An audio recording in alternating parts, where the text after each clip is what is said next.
Hello and welcome to a Tin Dog podcast. This time, well, I was on holiday and I'd already reviewed all of the Sandman and I uploaded them, and that was very nice. And then, while I was away, happened to have a quick look at Twitter. And on Twitter it said there was an episode 11 of Sandman. 11. What was I going to do? I couldn't watch it there and then. I was on holiday. Well, I could, but that really would have distracted from the whole lightsaber building. No, what I'm saying is there's an extra episode of The Sandman. How good's that? So what I'm going to do is, because it's two stories, I'm going to do two different videos. Because they're very, very different. Dream of a Thousand Cats and Calliope. Or Calliope. There's always been argument over how it's pronounced. Or when I say argument, it's always been up for debate. It's like, imagine if Harry Potter had never been filmed.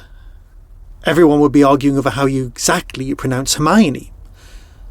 No, they would, because it's not something you come across every day. I'll discuss Calliope in a minute. But A Thousand Cats. Now, I am a huge fan of the Animatrix. That is what I class as pure Matrix fun. Lots of different styles, lots of different bits of storytelling all put together and producing something glorious. So, when I was reading the description of what episode 11 could be, I was really surprised. I thought this was going to be one of those stories that was just going to be forgotten, not gone into, not mentioned. Lost in translation. One of the missing episodes. Let's face it, we're Doctor Who fans. We do missing episodes quite well. We didn't mind. That would have been a thing. But they've made it. Now there's a few ways you could have done this. You could have done live action. Cat from Outer Space, anyone? Yeah.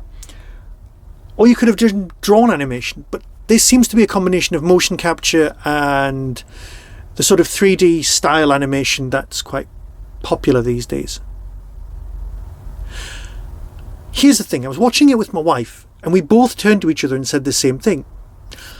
Why is Joe Lycett in this? I mean, no offence, got nothing against Joe Lycett at all. Perfectly decent comedian, very good. Have you seen his programme on Channel 4 where I'll let you find that for yourself. Basically, he's just got a bit part. Is he a friend of Neil Gaiman? Did he ask to be in it? Because, Neil, I am available. If you need anyone to be vaguely Geordie voice, trust me, I'll turn up. I'll do it for not a lot of money.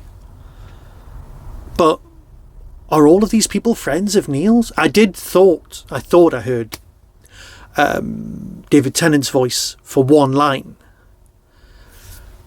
Because, let's face it, you know me. You know that my degree is in animation. You know I love this sort of thing. So when someone at work turns around and said, "You recommended The Sandman to me," and I said, "Yes, I did." And they said, "I loved it, but this new one that's just come out, bag of shite." So when I got round to watching it, I was expecting it to be less than great. Now, if you're not into animation, I can see this being your point. You won't be kind of going along with it. But let's face it, it's the Sandman. It is its own creature. So if you like animation, this is fine. If you don't like animation and you just wanted an exciting adventure with the Eternals, then you've got an issue. But they're your issues, not the narratives, not the stories. I can see why this is episode 11. These are two vaguely standalone stories that would be slotted into the run. That makes sense. We still don't know if we're getting a season 2.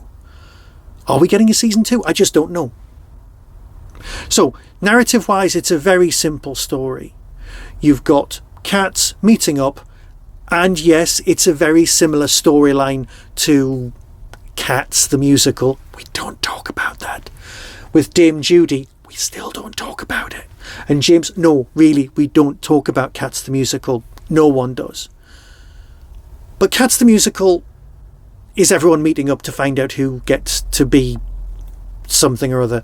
You know what? You'll have seen it and you'll have wiped it from your mind. And at least they weren't singing this time. To be honest, this was better done than Cats. But no Judi Dench. But that's fine. We can live with that. What I'm saying is that the storyline of, is this how it was? Well, no, because they all dreamed this. And they can't be like that again because no one can convince 1,000 cats to do anything. A lovely line. Truly lovely line. But it is arguably filler. Imagine this on mainstream TV. It just would never have happened. So for that alone, I'm grateful for Netflix. So next time, I'm going to be discussing the other thing. Calliope. Part 2. 11.2. Let's go with that, shall we? I've adored this series of Sandman, but I said that in the last episode. This one, just great. See you soon. Be seeing you.